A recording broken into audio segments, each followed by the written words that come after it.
नमस्कार मित्रांनो, माझं नाव गोविंद हिबारे. शाश्वतच्या ऑनलाईन प्लॅटफॉर्म आपल्या सर्वांचं स्वागत आहे. आज ज्या विषयासाठी आपण इथं भेटलो आहोत ते म्हणजे आहे स्टाफ सिलेक्शन कमिशन. खूप दिवसापासून या विषयावर बोलायचं होतं. खूप लोकांच्या कमेंट आणि खूप लोकांचे मेसेज आले होते. याची एक माहितीपट म्हणजे माहितीवर आधारित एखादा व्हिडिओ बनवा. ओके. बेसिक सब्जेक्ट काय आज? स्टाफ सिलेक्शन कमिशनची तयारी आणि ती आपण कशी करायची, महाराष्ट्रीयन पौरांनी कशी करायची, या विषयावर बोलायचं आहे. परीक्षेच्या डिटेलमध्ये नाही जायचं आहे. ओव्हरऑल प्रिपरेशन प्लॅन कसा असावा, कुठल्या परीक्षा आहेत, काय सब्जेक्ट आहेत, या सगळ्याबद्दलची इत्थंभूत माहिती आपल्याला या पूर्ण सिलेबसमध्ये, पूर्ण व्हिडिओमध्ये घ्यायची आहे. ओके. काय काय आहे, काय काय नाही, याच्याबद्दल सगळं माहिती. पहिल्यांदा स्टाफ सिलेक्शन कमिशन ही परीक्षेची तयारी करायची कशी? पहिल्यांदा महाराष्ट्रामध्ये ह्याची काय गरज आहे? तर आकडेवारीनुसार जे सिलेक्शन होत आहेत 80 ते 82,000 जागा पर इयर निघतायत या स्टाफ सिलेक्शन कमिशन. हे नॉर्मली सांगतोय बरं का, 80 ते 82,000 जागा हे नॉर्मली सांगतोय मी. म्हणजे हा आकडा कधी कधी 1.5 लाखाच्या वर पण जातो. बरोबर आहे. तर त्याच्यापैकी फक्त 3%, किती टक्के? 3% सिलेक्शन महाराष्ट्रामधून आहेत. हा टक्का वाढावा यासाठी खूप लोक प्रयत्न करतात. शाश्वत तर्फे हा प्रयत्न आहे. कारण की माहिती असल्याशिवाय तुम्ही त्याची तयारी करणार नाही. बरोबर आहे. माहिती लागेल ना, काहीतरी करायचं असेल त्याच्याबद्दल माहिती लागते. हा टक्का वाढवण्यासाठी ही पूर्ण प्रयत्न चालू आहे. पहिल्यांदा आपण समजून घेऊया स्टाफ सिलेक्शन कमिशन म्हणजे काय, एसएससी म्हणजे काय. स्टाफ सिलेक्शन कमिशन ही भारतातली अशी एक संस्था आहे, सरकारी संस्था आहे जी सरकारी नोकरी देते. कुठली? सेंट्रल गव्हर्नमेंटची. कुठले सरकारी नोकरी देते? हे सेंट्रल गव्हर्नमेंटच्या ग्रुप बी च्या, ग्रुप सी च्या आणि ग्रुप डी च्या, या सगळ्या टाईपच्या सरकारी नोकऱ्या ही देत असते. ओके. या सगळ्या टाईपच्या सरकारी नोकऱ्या देत असते. ओके. सगळ्या टाईपच्या, ग्रुप बी, ग्रुप सी आणि ग्रुप डी. ओके. आता याच्या वरच्या ज्या आहेत ग्रुप ए च्या, ती कोण करताय सेंट्रल गव्हर्नमेंटसाठी? UPSC. याच्याबद्दल तर तुम्हाला चांगलंच माहिती आहे. तर नियर अबाउट वॅकन्सी किती असतात? ग्रुप बी, ग्रुप सी, ग्रुप डी च्या सगळ्या मिळून नियर बाय 80 ते 85,000 वॅकन्सीज असतात पर इयर. आपल्याला त्याच्यातल्या किती माहिती आहेत? फार तुरळक माहित असतात आपल्याला. आता या स्टाफ सिलेक्शन कमिशन मध्ये काही परीक्षा आहेत, त्या कसं विभागल्या जातं? ग्रुप बी च्या परीक्षा असतात त्या ग्रॅज्युएशन बेस असतात. ग्रुप सी च्या ग्रॅज्युएशन अदरवाइज 12 बेस असतात आणि ग्रुप डी च्या 12 अदरवाइज 10th बेस असतात. म्हणजे याचा सांगण्याचा अर्थ काय रे?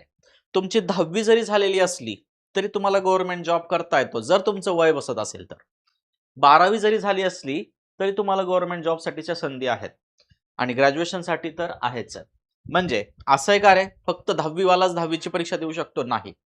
ग्रॅज्युएशन झालाय तो 10वीची पण देऊ शकतो, 12वीची पण देऊ शकतो आणि ग्रॅज्युएशनची पण देऊ शकतो. म्हणजे संधी भरपूर आहेत. आता स्टाफ सिलेक्शन कमिशन एका वर्षात किती एक्झाम घेतं ज्या सगळ्याला देता येतील? त्याच्यापैकी पहिली एक्झाम आहे सगळ्यात popular, CGL, combine graduate level. नावातच कळतंय कोण देऊ शकतं. कोण? ग्रॅज्युएट वाले. त्यानंतर CHSL, combined higher secondary level. बरोबर आहे. त्यानंतर MTS, multitasking services, CPO, GD, stenographer, JEE. आता खालचे जर 2 पेपर सोडले, खालचे जर 2 वेगवेगळ्या एक्झाम सोडल्या, तर बाकी या 5 एक्झाम त्यासोबत आणखी एक एक्झाम आहे सिलेक्शन पोस्ट. ती कधी कधी येते, कधी कधी नाही येत. त्याला आपण इन्क्लूड पण केलं नाहीये. 6 एक्झाम धरूया. सिलेक्शन पोस्ट सोबत 6 एक्झाम. या 6 एक्झाम वर्षातून येतात म्हणजे येतातच. या सगळ्यांसाठी अवेलेबल आहे. ज्यांचं ग्रॅज्युएशन झालंय, ज्यांचं ग्रॅज्युएशन कंप्लीट आहे, त्या सगळ्यांना या एक्झाम देता येतात. म्हणजे याच्यासाठी काही वेगळं करायचं क्रायटेरिया आहे का रे? नाही. स्पेशल ग्रॅज्युएशन पाहिजे का? नाही. काही एक्स्ट्रा ऍक्टिव्हिटी पाहिजे का? नाही. काहीच नाही. प्लेन ग्रॅज्युएशन असलं, BSc, BCom, BA असलं तरी या सगळ्या देता येतात. बरोबर. ही ग्रॅज्युएशन बेस एक्झाम आहे. जर तुमची 12वी झाली असेल, फक्त 12वी झाली असेल, ओके, फक्त 12वी झाली असेल, तर ही 12वी बेसवरची एक्झाम आहे. 12th बेसवरची एक्झाम आहे. Yes or no? ही 12th बेसवर पण देता येते. टायपिंग लागेल, त्याची एक्झाम्पल गव्हर्नमेंटच घेते, सर्टिफिकेशन नाही मागत. गव्हर्नमेंट त्याची एक्झाम घेते, सेंट्रल गव्हर्नमेंट त्याची एक्झाम घेते, SSC एक्झाम घेते. 10th बेसवर MTS आहे, 10th बेसवर MTS आहे, मल्टीटास्किंग सर्व्हिसेस. आता सीपीओ सेंट्रल पोलीस ऑर्गनायझेशन, सेंट्रलच्या सिक्युरिटी 8 ते 9 सिक्युरिटी फोर्सेस आहेत. त्याच्यामध्ये as a CPO central police organisation मध्ये इन्स्पेक्टर म्हणून लागायचं असेल, ज्याला वर्दीचा शौक आहे, बरोबर आहे, ज्याला वर्दी पाहिजे त्याच्या अंगावर, त्यासाठी हा सेंट्रलचं जे सीपीओ आहे, सेंट्रल पोलीस फोर्स आहेत, ऑफिस हे आहे, सीपीओचे आहे एक्झाम, ती द्यायला तुम्हाला जमेल. पण ही ग्रॅज्युएशन बेस आहे. ही कशी आहे? ग्रॅज्युएशन बेस आहे. ज्यांचं ग्रॅज्युएशन आहे ते सीपीओची एक्झाम देऊ शकतो. आपल्या इथं पोलीस भरती होते, बरोबर आहे, पण पोलीस भरतीच्या जागा किती असतात? 5,000, 7,000, 8,000. पण जेव्हा सेंट्रलची पोलीस भरती होते त्याच्या 25,000, 30,000 जागा असतात. ही 10वी बेस आहे जीडी. ही सेंट्रलची पोलीस भरती आहे. ही सेंट्रलची पोलीस भरती आहे. या पोलीस भरतीसाठी तुम्ही पण अप्लाय करू शकता. महाराष्ट्रातच काय, देशासाठीच्या पण याच्या करू शकता. ओके. स्टेनोग्राफर जेई यासाठी स्पेशल क्वालिफिकेशन, जेई म्हणलं ज्युनियर इंजिनियर तर तुम्हाला माहिती आहे, त्यासाठी इंजिनिअरिंग लागेल. स्टेनोग्राफरसाठी स्टेनोचा कोर्स केलेला लागेल. त्याच्याबद्दल बोललेलंच नको आत्ताच. जे आत्ता सगळ्यांसाठी जे अवेलेबल आहेत ते या 5 एक्झाम आणि त्याच्यासोबत सिलेक्शन पोस्टची एक एक्झाम, 6 एक्झाम सगळ्याला देता येतील. म्हणजे वर्षात 6 एक्झाम आहेत. किती आहेत? 6 एक्झाम आहेत. 2-2 महिन्याला एक्झाम देता येतील. बरोबर आहे, 2-2 महिन्याला. आता हे एक्झाम बद्दल झालं. प्रत्येकाचं सॅलरी स्ट्रक्चर, त्याचे बेनिफिट्स, HRA, DA हे सेंट्रल लेवलचे असतात. हे सेंट्रल लेवलचं याचं सगळ्या काही बेनिफिट्स तुम्हाला भेटणार आहेत. म्हणजे स्टेट लेवलपेक्षा थोडंसं जास्त याच्यामध्ये भेटतं. जर सीजीएलची सॅलरी ॲव्हरेज सॅलरी पाहिली तर ही 70 ते 75 हजारापर्यंत इन हँड सॅलरी जाते. 70 to 75,000 पर्यंत इन हँड सॅलरी जाते. आपल्या इथं ग्रुप बीच्या ऑफिसरला एवढी सॅलरी भेटत नाही. 60 ते 65 पर्यंत भेटते. 10,000 पेक्षा जास्त सेंट्रल लेवलला भेटतात. बरोबर आहे. कॉम्पिटिशनचा विचार केला तर आत्ताचा सीजीएलचा फॉर्म नियर अबाउट आता जे वॅकन्सीज आहेत 12,000 प्लस आहेत. 12,000 प्लस आहेत. बरोबर आहे. तर नियर अबाउट मागच्या वर्षी या परीक्षेसाठी तेवढ्याच वॅकन्सी होत्या. 12 ते 13,000च वॅकन्सी होत्या. त्या परीक्षेसाठी 15,000 पर्यंत वॅकन्सी होत्या. त्या परीक्षेसाठी नियर बाय 14 लाख लोकांनी फॉर्म भरला होता. 14 लाख लोकांनी ही परीक्षा दिली होती. तसं तर 28 लाख लोकांनी भरला होता, पण 50%च परीक्षा देतात. 14 लाखांनी परीक्षा दिली होती. टियर 2 साठी 1.5 लाख लोकांची काय झाली होती? सिलेक्शन झालं होतं. म्हणजे 15,000 वॅकन्सीसाठी, मागच्या वर्षीच्या 15,000 वॅकन्सीसाठी 1.5 लाख लोकांचं टियर 2 साठी सिलेक्शन. 1:10 चा रेशिओ आहे. सिलेक्शन 1.5 लाख लोकांचं झालं होतं. 1:10 चा सिलेक्शन टियर 2 साठी. बरोबर आहे. 1:10 चा रेशिओ आहे. असं कुठल्याच परीक्षेत नाहीये. 1:10 च्या रेशिओने घेतात. सिंपलची गोष्ट आहे. एवढं काय कॉम्पिटिशन आहे का? नाही. 1:100चं कॉम्पिटिशन म्हणजे फार कमी झालं. हे 14 लाख 15 लाख जे म्हणतो 1:100चं कॉम्पिटिशन जरी धरलं आपण तर ते फार कमी झालं स्पर्धा परीक्षेसाठी. जर तुम्ही त्या कम्पेअरली कुठल्याही पीएससीची एक्झाम घ्याल, पीएससीच्या एक्झाममध्ये 1:400, 300, 350 बरोबर या टाईपचं कॉम्पिटिशन असतं. पण इथं तसं आहे का? तर नाहीये. आपण जनरली एमपीएससीचं जरी उदाहरण घेतलं, सीजे याच्या कंबाईनच्या जागा नियर अबाउट 1000 असतात आणि 3 लाख 3.5 लाख 4 लाख फॉर्म असतात. म्हणजे 400चं काय कॉम्पिटिशन आहे. इथं तसं आहे का? नाहीये. बरोबर, इथं तसं आहे का? नाहीये. इथं 1:100चंच कॉम्पिटिशन. हा मान्य आहे, सेंट्रल लेवलचं आहे, ऑल पॅन इंडिया आहे, पण कॉम्पिटिशन 100चाच आहे ना. त्या हिशोबाने पीएससी पेक्षा कुठल्याही पब्लिक सर्व्हिस कमिशन पेक्षा इथं कॉम्पिटिशन कमी आहे. म्हणून जर तुम्ही वरचे राज्य बघितले, नॉर्थकडचे राज्य बघितले, तिथं पीएससी पेक्षा कुठल्याही पब्लिक सर्व्हिस कमिशन पेक्षा एसएससीला जास्त महत्त्व दिलं जातं. कारण की माहिती आहे कॉम्पिटिशन तिथे थोडंसं कमी आहे बाकीच्या याच्यापेक्षा. ओके, हे झालं स्टाफ सिलेक्शन कमिशन घेणाऱ्या एक्झाम बद्दल. आता बघूया पुढचा स्टेप. तयारी कशी करायची? सगळ्यात मोठा प्रश्न, तयारी कशी करायची? आता तयारीचे काही मुद्दे आहेत. पहिल्यांदा जी परीक्षा द्यायची आहे, सीजीएल द्यायची आहे, एमटीएस द्यायची आहे, जीडी द्यायची आहे, जे आपल्या याच्यानुसार क्वालिफिकेशननुसार त्याची पूर्ण माहिती काढा. त्याची माहितीपर व्हिडिओ तुम्हाला युट्यूबवर खूप ठिकाणी भेटून जातील. बरोबर आहे. ती माहिती काढल्यानंतर प्रिपरेशनसाठी तुमची पात्रता, एलिजिबिलिटी त्याच्यासाठी आहे का नाही हे चेक करा. तुम्ही त्यासाठी एलिजिबल आहेत का नाही हे चेक करा. परीक्षेची पद्धत काय आहे? टियर 1 आहे, एकच एक्झाम आहे, टियर 1 टियर 2 त्याच्यानंतर हे टियर 1 टियर 2 काय म्हणतोय तुम्हाला सांगतो. आपल्या इथं जसं यूपीएससीला एमपीएससीला प्री मेन्स असते, प्री मेन्स इंटरव्ह्यू असते, इथं या स्टेपला काय म्हणतात टियर 1 टियर 2 असं या पद्धतीनं म्हणतात. बरोबर. तर परीक्षा पद्धती काय, एक्झाम पॅटर्न काय तो समजून घ्या. म्हणजे एकाच पद्धतीची एकच एक्झाम आहे का 2 एक्झाम आहेत, त्यासोबत फिजिकल पण आहे, हे सगळं समजून घ्या. जर सीपीओ वगैरे देत असाल तुम्ही तिथं टियर 1 टियर 2 आणि फिजिकल असं सगळं असतं. बरोबर आहे. सीजीएल मधल्या अशा काही पोस्ट आहेत तिथं टियर 1 टियर 2 आणि फिजिकल आणि त्याच्यानंतर डीबी डॉक्युमेंट व्हेरिफिकेशन ही तर सगळ्यालाच करावं लागणार आहे तुम्हाला. हे असतं. आता एमटीएस वगैरे गेला तर तिथं फक्त टियर 1च आहे, एकच परीक्षा आहे. जीडीला गेलात तर एकच परीक्षा आहे, त्याच्यानंतर फिजिकल आहे. बरोबर आहे, फिजिकल टेस्ट आहे. मग हा क्रायटेरिया काय आहे एलिजिबिलिटी परीक्षा पद्धती हे समजून घ्या. परीक्षा पद्धती समजून घेतल्यानंतर विषय येतो अभ्यासक्रमाचा. अभ्यासक्रमामध्ये काय काय आहे त्याच्याबद्दल आपण सेपरेट स्लाइडमध्ये बोलणारच आहोत. अभ्यासक्रम कसा असतो त्याबद्दल बोलणार. आता त्यासोबत आपल्याला काय अचीव करायचंय यासाठी मागच्या वर्षीचे कट ऑफ पण बघणं गरजेचं आहे. मागच्या 4-5 वर्षाचे त्या एक्झामचे, त्या टार्गेटेड एक्झामचे कट ऑफ बघा. त्याच्याने आपल्याला अंदाज येईल आपल्याला काय क्रॅक करायचंय. बरोबर आहे. माहिती असल्याशिवाय, एम माहिती असल्याशिवाय रस्त्यात जाणं गरजेचं आहे का रे? रस्त्याने जाणं, त्या पद्धतीनं जाणं शक्य आहे का आपल्याकडे? नाही शक्य. बरोबर आहे. त्या पद्धतीनं जाणं शक्यच नाही आपल्याकडून. आफ्टर दॅट आता येऊया अभ्यासक्रमावर. मी ज्या 5 परीक्षा सांगितल्या, कुठल्या कुठल्या? एसएससी, सीजीएल, त्यानंतर सीएचएसएल,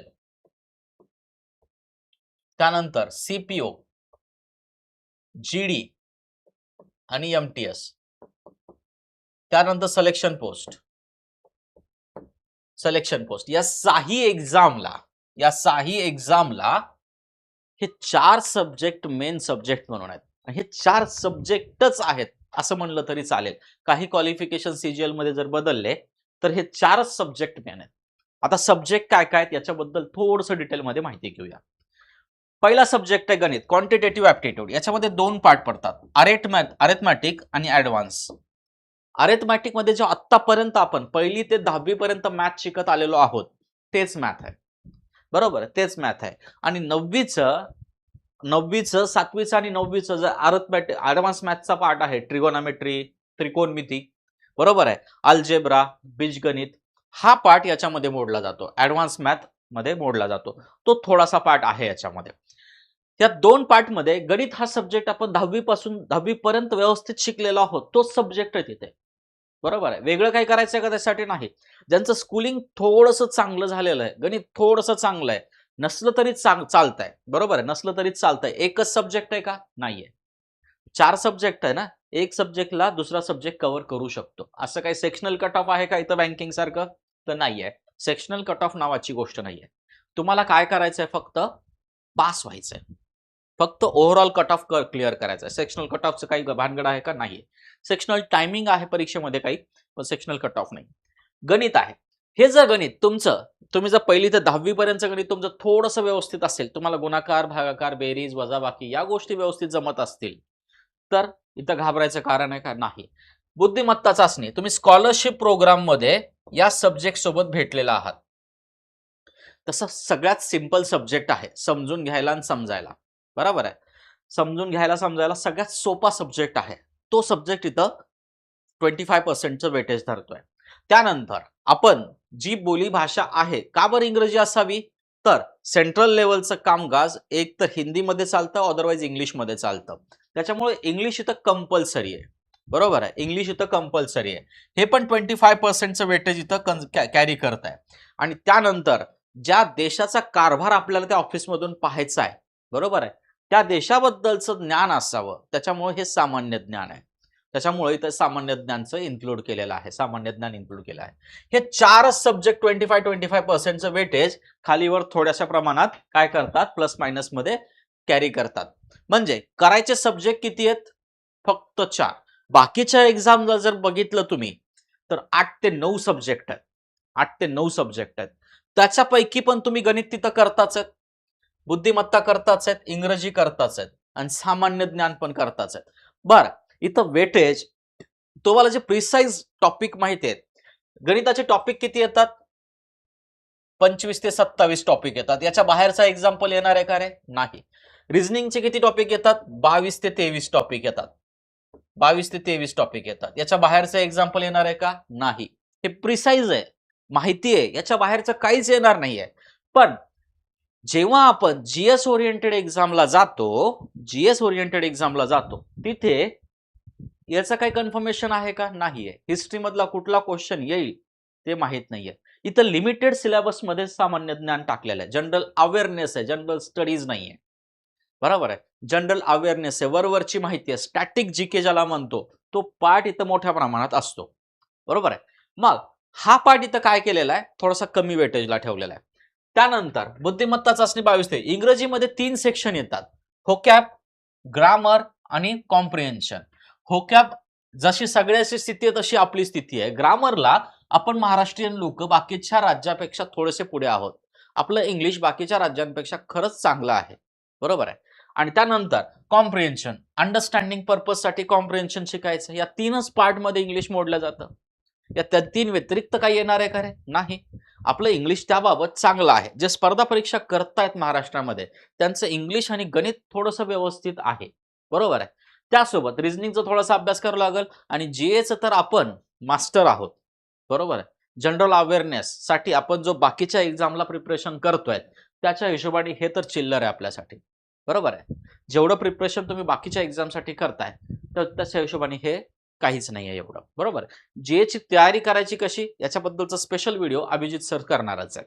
बरोबर. त्यासाठी सांगतील तुम्हाला ते जेचं एसएससी साठी काय असतं योगदान, किती पर्सेंटेज मध्ये करायचंय, किती सिरियसली घ्यायचंय, काय करायचंय, कुठल्या कुठल्या सेक्टरमध्ये जावं लागेल. बरोबर आहे. आणि काय काय त्याच्यात वाचावं लागेल, सगळं तुम्हाला सर सांगतीलच. ही सिरीज राहणार आहे सोडून. ओके. हे पूर्ण विषय बघितल्यानंतर बाकीच्या तुलनेत मला हा सिलेबस थोडासा सोपा वाटतोय. कारण काय? गणित आहे, बुद्धिमत्ता आहे, जे सगळ्या सिलेबसला आहेच आहे. कुठलीही कॉम्पिटिटिव्ह एक्झाम द्या, तुम्हाला हे 2 सब्जेक्ट तर करावेच लागणार आहेत. आणि तिसरा कंपल्सरी सब्जेक्ट आहे इंग्लिश आहे. याच्याशिवाय कुठलीच एक्झाम्पल या 3 सब्जेक्ट शिवाय कुठली स्पर्धा परीक्षा नीट होत नाही. म्हणजे स्पर्धा परीक्षा घेतली जाऊ शकत नाही, एखाद दुसरी सोडली तर. बरोबर. 3 कंपल्सरी सब्जेक्ट आहेत, ते करावेच लागणार आहेत. मग ते करत असाल तर ही परीक्षा पण द्यायला काय हरकत आहे. आणि एकदा याच्यातल्या पोस्ट, याच्यातले बेनिफिट्स कळाले तर तुम्हीच सोडणार नाही. स्टाफ सिलेक्शन कमिशन मध्ये मिळणारा जॉब तुम्हाला याच्यासाठी जास्त काही मेहनत करावी लागत नाही. बरोबर आहे. थोडीशी मेहनत आणि थोडासा कॉन्फिडन्स असला की ही परीक्षा क्रॅक होते. कारण काय माहितीये का? हे लहानपणीपासून करतोय आपण.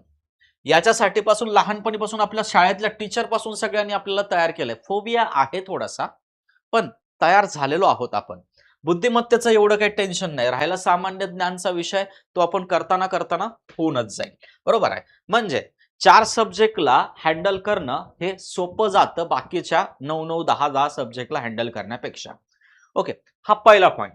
आफ्टर दॅट अभ्यासाचं नियोजन कसं करायचं? याच्यामध्ये जास्त अभ्यास करावा लागतो का नाही? 5 ते 6 तास. 4 ते 6 तास जरी केला आपल्या आपल्या कॅपॅसिटीनुसार, जर तुम्ही खरंच एका म्हणजे पार्ट टाइम जरी अभ्यास करत असाल, कॉलेज करून हे करून, तरी हे सफिशियंट आहे. कारण की जर तुम्ही इंजिनिअरिंग वगैरेला असाल किंवा कॅम्पसमध्ये लागायचं असेल तरी तुम्हाला ह्या सब्जेक्टचा अभ्यास करावाच लागणार आहे. त्यासोबत बाय प्रोडक्ट म्हणून जर तुम्ही फुल टाइम एसएससी करत असाल तर त्याच्यापेक्षा मग योग्य काहीच नाहीये. बरोबर. पण अभ्यासाचं नियोजन कसं असलं पाहिजे? तर जे काही शिकाल त्याचा 1.5 तास गणिताचा अभ्यास करायला पाहिजे. त्यानंतर रिझनिंग 1 तास, इंग्लिश 1 तास, जीके जीएस करंट अफेअर्स किती 30 मिनिट.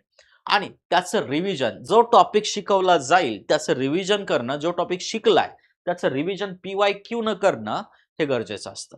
पीवायक्यू न करणं हे गरजेचं असतं. म्हणजे नियर अबाउट अभ्यासाचा जर वेळ बघितला तर 4 ते 5 तास आहे. 4 ते 5 तास जरी तुम्ही व्यवस्थित अभ्यास केला, याच्यामध्ये खालीवर थोडंसं वाढून जरी केला, 1.5 तास, 2 तास, 1.5 तास फुल टाइम करत असाल तर 6 तास जास्तीत जास्त केला तरी तुमचं नियर बाय हे सगळं सिलेबस कंप्लीट व्हायला तुम्हाला जास्तीत जास्त 90 दिवस ते 100 दिवस लागतात. 100 दिवस लागतात. सगळे जर 100 डेज लागतात. त्याच्यामध्ये तुमचं प्रिपरेशन कंप्लीट होतं. त्यानंतर तुमची प्रॅक्टिस सुरू होते. प्रिपरेशन कंप्लीट झाल्यानंतर तुमची प्रॅक्टिस सुरू होते. प्रॅक्टिस सुरू झाली की त्याला वेळ लागत नाही. प्रॅक्टिस सुरू झाली की त्याला वेळ लागत नाही, कारण की सिलेबस कसा आहे, लिमिटेड आहे आणि बांधलेला आहे ना रे. मॅथचा सिलेबस बांधलेला आहे, रिझनिंगचा सिलेबस बांधलेला आहे, इंग्लिशचा सिलेबस बांधलेला आहे. जीएचा थोडासा आउट ऑफ द जाऊ शकतो, पण तिथं पण स्टाफ सिलेक्शन कमिशननी एरिया ठरवून घेतलेले आहेत. करंट मधून, याच एरियामधून, बुक मधूनच किंवा पर्सन मधूनच, स्पोर्ट्स मधूनच एक क्वेश्चन असा कन्फर्मेशन आहे तिथे. बरोबर, असे कन्फर्मेशन आहेत तिथे. त्याच्यामुळे त्याच्या बाहेर क्वेश्चन जात नाही, हे आपण मागच्या पीवायक्यू आपल्याला कळून येतं. पीवायक्यू न कळून येतं. ह्या सगळ्या पीवायक्यू रिव्हिजन जेव्हा करतो आपण, तेव्हा सगळ्या गोष्टी आपल्याला व्यवस्थितपणे समजून जातात. हे अभ्यासाचं नियोजन अशा पद्धतीनं केलं तर 6 महिन्यात किंवा 8 महिन्यात ही पोस्ट निघणं कंपल्सरी आहे, जर व्यवस्थितपणे मन लावून अभ्यास केला. आता घ्यायचंच आहे, परीक्षेचा अभ्यास करायचाच आहे, बरोबर आहे. तर यश मिळवण्यासाठी काय करावं लागेल, सक्सेससाठी काय करावं लागेल, त्यासाठी काही पॉइंट आपल्याला लक्षात ठेवणं गरजेचं आहे. काय काय लक्षात ठेवायचं आहे? मागील 5 ते 10 वर्षाचे क्वेश्चन पेपर आपल्याला सोडवायचे. कारण काय तुम्हाला सांगतो. यातल्या ज्या एक्झाम आहेत त्या ऑनलाईन पॅटर्ननी होतात आणि कमीत कमी प्रत्येक एक्झाम 10 ते 15 शिफ्ट मध्ये होते. याचाच अर्थ काय रे? क्वेश्चनचा डेटा भरपूर लागत असणार आहे. क्वेश्चनचा डेटा म्हणजे एका सब्जेक्टचे, एका क्वेश्चन पेपर मध्ये 100 क्वेश्चन समजून घ्या. 25 10चं करायचं म्हणल्यावर नियर बाय 250 ते 300 क्वेश्चन एकाच याचे. 20 जर असेल तर 500 क्वेश्चन, बरोबर आहे. 500 क्वेश्चन एका सब्जेक्टचे काढायचे आणि ते पण रिपीटेड नसावे. मग काय होतं माहितीये का या कन्सिडरेशन मध्ये? आणि कशी एक्झाम आहेत, किती एक्झाम आहेत? एकाच अभ्यासक्रमावर नियर बाय 6 एक्झाम्स आहेत, म्हणजे सगळ्याला वेगवेगळं काढलं तर याचे क्वेश्चन त्याच्यात, त्याचे क्वेश्चन त्याच्यात, मागच्या वर्षीचा क्वेश्चन याच्यात, हे रिपीटेशन भरपूर होतं इथे. मग जर तुम्ही इयर वाईज क्वेश्चन मागचे 5 ते 10 वर्षाचे क्वेश्चन जर तुम्ही व्यवस्थितपणे सोडवले, टॅकल केले, त्याच्यामध्ये रिपीटेशन तुम्हाला खूप दिसतील. एसएससीचे स्कोर जर बघितले, सीजीएलचे स्कोर जर बघितले, कधीही 60 किंवा 70% वर असतात ते. याचं मेरिटच 136 140 ला लागतं, बरोबर आहे. याचं कट ऑफ 136 140 ला लागतं. आपण विचार करतो शाळेमध्ये मला कधी 50% पडत नव्हते आणि इथं मला 170 मार्क पडतात, बरोबर. 170 मार्क पडतात म्हणजे 70%च्या वर आहे माझा रिझल्ट. 80%च्या 90%च्या जवळ चाललोय मी, बरोबर. 80-82% चाललोय. कारण काय माहितीये का, जेव्हा तुम्ही पीवायक्यूचा अभ्यास करता, इथं पीवायक्यूचा अभ्यास करता, तेव्हा तुम्हाला पेपरचा अंदाजा येऊन जातो. स्टाफ सिलेक्शन कमिशन मध्ये मागचे 10 वर्षाचे जर पेपर सोडवले तुम्ही, तुम्हाला नियर बाय सगळे प्रश्न सुटतात. तुम्हाला. कारण काय, तेच प्रश्न आहेत, फक्त आकडे बदललेले असतात. पॅटर्न त्याचे. मॅथ मध्ये काय शिकवणार आहे रे? ऍव्हरेज मध्ये जे 8-9 टाईप आहेत, त्याचा 11वा टाईप तर नवीन तयार करणार नाहीये कोणी. रिझनिंग मध्ये, क्लॉक मध्ये जे 4-5 टाईप आहेत, त्याच्या टाईप मधल्या 7वा-8वा टाईप तर कोणी तयार करणार नाहीये. कॉम्प्रिहेन्शन मध्ये जे 6-8 टाईपचे कॉम्प्रिहेन्शन आहेत, ग्रामरचे रूल ते तर कोणी चेंज करणार नाहीये. स्टॅटिक जीके आहे, बरोबर. स्टॅटिक जीके आहे. किती विजयस्तंभ आहेत, देवगिरीचा किल्ला कोणी जिंकला, कोणी बांधला, बरोबर आहे. इतक्या इसवी सणाला कोणी केलाय, भारताच्या भूगोलामधले काही फॅक्ट आहेत, ते कोणी बदलणार आहे का? नाही बदलणार आहे. रिपीटेड क्वेश्चनचा सराव होऊन जातो. थोडंसं सिरियसली या क्वेश्चनला पीवायक्यूला जर बघितलं तर ह्या गोष्टी इझिली फॉर्म होतात. म्हणून पोरांचे स्कोर इथं आउट ऑफ 200 येतात. 200 आउट ऑफ 200 म्हणजे 198 199 वाले स्कोर वाले पण लोक आहेत, बरोबर आहे. जर तुम्ही लिस्ट बघितलं 198 199 वाले पण स्कोर वाले लोक दिसतात. कारण काय? Repetition of question. जर 10 वर्षाचे क्वेश्चन जर तुम्ही रिपीटेड क्वेश्चन बघितले आणि त्याला सोडवले, एकदा दोनदा सोडवले, तर तुमचं नियर बाय, आणि डेटा आहे का? आहे. खूप लोकांच्या पुस्तकात मार्केटमध्ये. दिल्ली प्रकाशनाचे, किरण वगैरे असे वेगवेगळ्या प्रकाशनाचे भरपूर पुस्तकं आहेत मार्केटमध्ये. मी नावं सांगायला काही सगळ्याचेच चांगलीच आहेत पुस्तकं, बरोबर आहे. त्या प्रकाशनाच्या पुस्तकांची फक्त पीवायक्यू साठीचे प्रिव्हियस इयर क्वेश्चन पेपर जर त्याच्यामध्ये टॉपिक वाईज, टाईप वाईज असं वेगवेगळं केलेलं आहे. किरण पब्लिकेशनच्या या पुस्तकांमध्ये वेगवेगळं केलेलं आहे. त्याच्यामधून प्रॅक्टिस केल्यानंतर पीवायक्यूचा अंदाज यायला काही होतंय का? नाही. अंदाज येऊ शकतो. मग अंदाज आल्यानंतर हे प्रश्न सोडवणं फार सोपं जातं. त्याच्यामुळे स्कोर वाढायला आणि मेरिट निघायला, क्वालिफाईंग व्हायला आपल्याला काही हरकत नाहीये. आणि विशेष काय माहितीये का? प्री, मेन्स, टियर 1, टियर 2 याचे सब्जेक्ट सेमच आहे.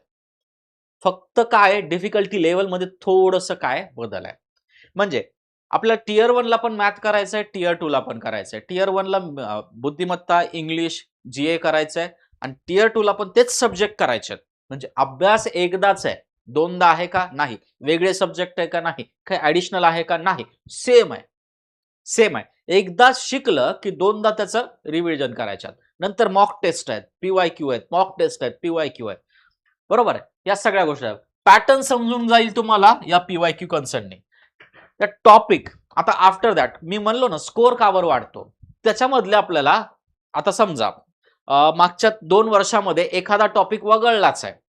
बोट अँड स्ट्रीम सारखा टॉपिक मागच्या ह्याच्यात काही दिसला नाही. बरोबर आहे. मागच्या 2 वर्षाच्या प्रश्नपत्रिकेमध्ये सीजीएलच्या प्रश्नपत्रिकेत बोट अँड स्ट्रीम नावाचा टॉपिक दिसलाच नाही. मग तो यावर्षी येईल का नाही याची गॅरंटी नाही. वगळला तरी चालतो. टॉपिक कुठला मॅक्सिमम आहे वगळल्याचा आहे. त्याच्या व्यतिरिक्त टाइम अँड वर्कवर खूप मोठे एक्झाम्पल आलेले आहेत. मग टाइम अँड वर्कला आपल्याला फोकस करता येतो. तिथं मार्क कॅच करायला प्रॉब्लेम नाहीये ना. अनप्रेडिक्टेबल आहे का एसएससी? नाही. भरपूर प्रेडिक्टेबल आहे. बाकीच्या सगळ्या पीएससी मध्ये जस्ट लाईक आपण कंबाईन बद्दल जर बोललो किंवा एमपीएससी बद्दल बोललो, कुठला क्वेश्चन येईल याच्याबद्दल प्रेडिक्शन मांडू शकतं का कोणी? कुठला मास्टर मांडू शकत नाही, कुठला टीचर स्टुडंट पण मांडू शकत नाही. पण इथं क्वेश्चन नंबर सुद्धा सांगतात पोरं. या क्वेश्चन नंबरला हा प्रश्न असेल कारण की एवढं प्रेडिक्शन आहे. बरोबर आहे. 25वा क्वेश्चन रिझनिंगचा मॅट्रिक्सचा येत होता. बरोबर आहे. दुसरा तिसरा क्वेश्चन अॅनालॉजीवर असतो म्हणजे असतो. असं रिझनिंगचं क्वेश्चन बद्दलचं प्रेडिक्शन. इंग्लिशमध्ये या क्वेश्चन नंबरला हा प्रश्न असेल एवढं प्रेडिक्शन करतात इथे. कारण की ठोकताळा ठरलेला आहे. कुठल्या याला हे टाकायचं कुठला प्रश्न टाकायचा मग या कॉन्सेप्टने जर चालायचं असेल, हा एवढा जर प्रेडिक्टेबल आयोग असेल, प्रेडिक्टेबल क्वेश्चन पेपर असेल, तर मग काय हरकत आहे करायला? बरोबर आहे. मग हे काय ते कशाने समजणार आहे आपल्याला? पीवायक्यू आणि मॉक टेस्ट. वेगवेगळे पीवायक्यू आणि मॉक टेस्ट. त्याच्याने सगळ्या गोष्टी आपल्याला क्लिअर होतील. आफ्टर दॅट मॉक टेस्टचे महत्व काय? दिवसात वर्ष महिन्यातून कधी एका वीकमध्ये नियर अबाउट 2दा तरी मॉक टेस्ट द्यायच्या. त्याच्याने आपल्याला कळेल की आपण कुठल्या लेवलला आहोत. आपला स्कोर 130 आहे, 140 आणि आता मी सांगतो तुम्हाला. जर आता पण तुम्ही एसएससी सीजीएलची कुठली टियर 1 ची कुठलीही मॉक टेस्ट तुम्ही जर स्पर्धा परीक्षेचा अभ्यास करत असाल, बरोबर आहे. एक 2-3 महिने जरी झालेत असतील, तर टियर 1 ची कुठलीही मॉक टेस्ट काढा. 200 मार्काची मॉक टेस्ट असते. त्याच्यापैकी तुम्हाला 120 ते 130 मार्क पडतील. विदाऊट एनी अभ्यास. काही अभ्यास करू नका, एनी स्टडी. 120 ते 130 मार्क पडतील. बरोबर आहे. जर तुमचा अभ्यास खरंच पुअर असेल तर 100 पर्यंत तरी जाल तुम्ही. 100 पर्यंत तरी जाल. कारण काय माहितीये का? एवढा प्रेडिक्टेबल आणि एवढा साधा पेपर असतो. आफ्टर दॅट त्याच्यानंतर जो मार्काचा फरक आहे मेरिटमध्ये येण्यासाठी ते वरच्या 20 ते 30 मार्काचा 20 मार्काचा फरक आहे. हे 20 मार्क अचीव्ह करण्यासाठीच टियर 1 क्लिअर करण्यासाठी हे 20 मार्क फार महत्वाचे असतात. 120 तर 100 तर कोणी पण घेत आहे. बरोबर आहे. कोणी पण घेत आहे. चलता चलता जरी एक्झाम दिली, मॉक टेस्ट जरी दिली तर 100 पर्यंत पडतात तुम्हाला. व्यवस्थित क्लिक करत गेला तर. एका तासात क्लिक करत 100 पर्यंत मार्क पडतात तुम्हाला. पण फाईट तर 20 मार्काचे. त्यासाठी हा सगळा कारभार करायचा आपल्याला. बरोबर आहे. कारभार करायचा आहे. मग वेळेचं नियोजन मॉक टेस्टनी काय होतं? वेळेचं नियोजन येतं. परीक्षा टाइम कन्सर्न आहे. बरोबर आहे. त्याच्यामध्ये सेक्शनल कट ऑफ आणि टायमिंग सेक्शनल कट ऑफ नसला तरी टायमिंग कट ऑफ आहे. 15 मिनिट मॅथचे, 15 मिनिट रिझनिंगचे, 15 मिनिट जीएसचे, 15 मिनिट इंग्लिशचे. अशा पद्धतीने दिलेलं आहे. मग त्या टाइम कन्सर्न मध्ये आपल्याला ते क्वेश्चन कंप्लीट करायचे असतात. त्याच्यामुळे मॉक टेस्ट काय करतं? दिला मॉक टेस्ट का बरं गरजेचं? वेळेचं नियोजन करता येतं. आता आफ्टर दॅट मॉक टेस्ट झाल्यानंतर थांबायचं आहे का तिथंच? नाही. मॉक टेस्ट झाल्यानंतर तिथंच थांबायचं आहे का? नाही. त्या चुका सुधारणा करायच्या. ज्या गोष्टीला वेळ जास्त लागलाय, ज्या चुकल्यात आणि ज्या राहिल्यात त्या सगळ्याला वेगवेगळं काढायचं आहे. त्याचं एक नोटबुकमध्ये नोंद करायची. माझे या टाईपचे प्रॉब्लेम माझ्याकडून सुटले गेले नाहीत किंवा वेळेअभावी हे प्रॉब्लेम राहिले किंवा हे चुकलेत. याचं वेगळं सॅग्रिगेशन करायचं, वेगळं करायचं त्याला वेगळं आणि त्या चुका सुधारणा करायच्या पुढच्या वेळेस. ट्रायल एरर बेसनी तुम्हाला या सगळ्या गोष्टी कराव्या लागतील. आफ्टर दॅट ॲक्युरेसी आणि स्पीड वाढवायची. कारण की टियर 1 ही पूर्णपणे ॲक्युरेसी आणि स्पीडवर आधारित आहे. टियर 2 तुमच्या नॉलेजवर आणि स्पीडवर आधारित आहे. बरोबर आहे. कुठल्या एक्झामची टियर 2. ओके. आता हे सगळं झालं. मग याचं सोल्युशन काय? शाश्वतनी एसएससीचं बॅच सुरू केलेली आहे. परीक्षा कुठली असो, 1 इंटिग्रेटेड बॅच आहे. त्याच्यामध्ये तुम्हाला इंग्लिश स्वतः महेश सर शिकवणार आहेत. मॅथ्ससाठी तुम्हाला नागेश सर आहेत, ज्यांचा 25 वर्षाचा एक्सपिरियन्स आहे. पुण्यामध्ये जेवढे नियर अबाउट मॅथचे शिक्षक आहेत त्यांना पण शिकवल्याचा अनुभव आहे त्यांचा. रिझनिंगसाठी मी स्वतः आहे आणि जीए साठी अभिषेक सर आहेत. बरोबर आहे. ही सगळी टीम, डेडिकेटेड टीम आहे तुमच्या सोबत. त्याच्यामुळे इथे आता दिल्लीकडे जायची गरज आहे का? तर बिलकुल नाही. एसएससीची तयारी ही पुण्यात आणि आपल्या शाश्वतमध्ये होते. ओके. हा सगळा कन्सर्न आहे. यासारख्या आणखी व्हिडिओ सोबत मी तुम्हाला एसएससी बद्दल माहिती देण्यासाठी भेटत राहील. धन्यवाद.